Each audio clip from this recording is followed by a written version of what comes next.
என்னாச்சு? ஈஸ்வரி கண்டுபிடிச்சிட்டாளா? இல்ல இல்ல, ராங் நம்பர்னு சொல்லி சமாளிச்சிட்டேன். Okay okay. சமந்தியம்மா, உங்களை அடிச்சதுக்கு முதல்ல என்ன நீங்க மன்னிச்சிருங்க. ஐயோ, நீங்க மறுபடியும் ஆரம்பிக்காதீங்க. இது எல்லாமே நம்ம பிளான் தானே. ஆமா சம்பந்தியம்மா, நீங்க அடிச்சத நான் பெருசாவே எடுத்துக்கல. நான் தானே உங்ககிட்ட என்ன அடிங்கன்னு இந்த பிளானுக்கே ஒத்துக்கிட்டேன். அப்புறம் எதுக்கு தேவையில்லாம நீங்க மன்னிப்பெல்லாம் கேட்டுட்டு இருக்கீங்க? நிஜமா உங்களுக்கு வருத்தம் இல்லல்ல? எதுவுமே இல்ல. அப்பாடா, இப்பதாங்க எனக்கு ரொம்ப நிம்மதியா இருக்கு. சொல்ல போனா நீங்க நல்லாவே அடிச்சீங்க. கோவத்துல மரியாதை இல்லாம பேசுனீங்க பாருங்க, ரொம்ப நல்லா இருந்துச்சு. ஆனா இவ்ளோ நடிச்சும் எந்த பிரயோஜனம் இல்லாம போயிடுச்சே. ஈஸ்வரி மனசு மாறாம விவாகரத்து தான்னு முடிவோட நிக்கிறா. நான் உங்களை அடிச்சா அவ மனசு மாறுவான்னு எதிர்பார்த்தோம். அதுக்கு வாய்ப்பே இல்லைன்ற மாதிரி உங்களை போக சொல்லிட்டாளே.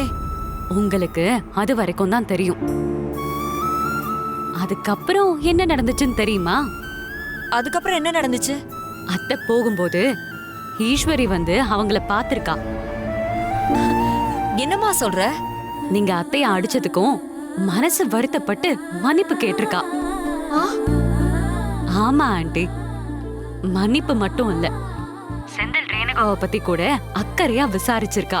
பாரு, இவள மனசுல அவ்வளவு வெறுப்பு இருந்திருந்தா ஈஸ்வரி மன்னிப்பு கேட்க வந்திருப்பாளா?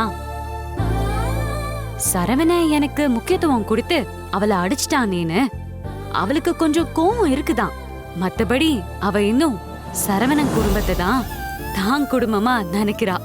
ஆமாமா, நீ சொல்றத வச்சு பார்த்தா அப்படிதான் தெரியுது. அப்போ ஈஸ்வரியோட மனச மாத்திரலான்னு சொல்றியா? கண்டிப்பா. ஈஸ்வரியோட வைராகியம் வைரக்கல்லா இருந்தா அதை உடைக்கிறது கொஞ்சம் கஷ்டம். ஆனா அது சாதாரண உப்பு கல்லு, அதை கரைக்கிறது ரொம்ப சுலபம். கடவுளே,